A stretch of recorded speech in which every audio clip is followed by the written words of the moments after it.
এই ছেলেটা লোকেদের সাহায্য করার একটা নতুন পদ্ধতি বের করে।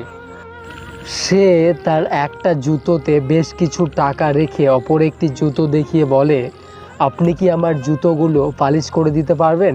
তখন বলে না। তখন সে অপর আরেকজনের কাছে গিয়ে বলে, আপনি কি আমার জুতোগুলো পালিশ করে দিতে পারবেন? আপনি কি আমার জুতোগুলো ফ্রিতে পালিশ করে দিতে পারবেন?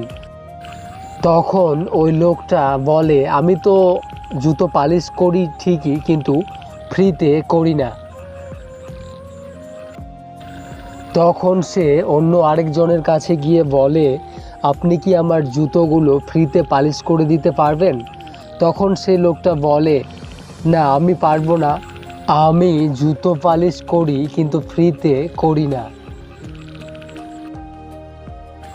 তখন সে আরেকজনের কাছে যায় এবং গিয়ে বলে, আপনি কি আমার জুতোগুলো পালিশ করে দিতে পারবেন?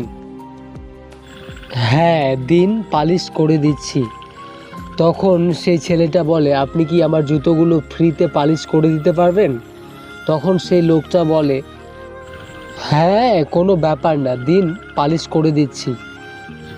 আমি যেমন লোকেদের জুতো টাকা দিয়ে পালিশ করি, তেমনি আপনার জুতোগুলো ফ্রিতে করে দিতে পারবো। তখন সে লোকটা একটা টুল দেয় এবং তাকে বসতে বলে। একটা জুতো যখনই পালিশ করা হয়ে যায়, সে আরেকটা জুতো পালিশ করার জন্য দেয়।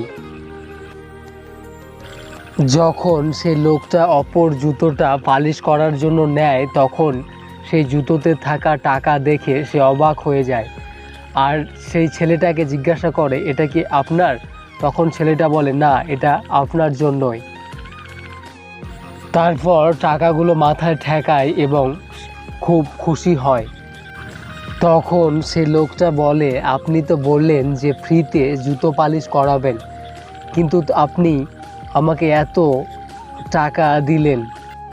তখন সে ভাবতে থাকে যে কখনো কখনো মানুষ ঈশ্বর বা ভগবানের রূপ নিয়ে আসে। লোকটা খুব খুশি হয়েছিল। তার সঙ্গে হাত মেলানোর পর বলে যে এরকম কেউ আজ পর্যন্ত প্রথমবার আমাকে কেউ এভাবে সাহায্য করলো। এটার ভেতরে একটা কার্ড ছিল, যেটাতে লেখা ছিল, এগুলো সব টাকা আপনার, আপনি যেখানে চান খরচ করতে পারেন।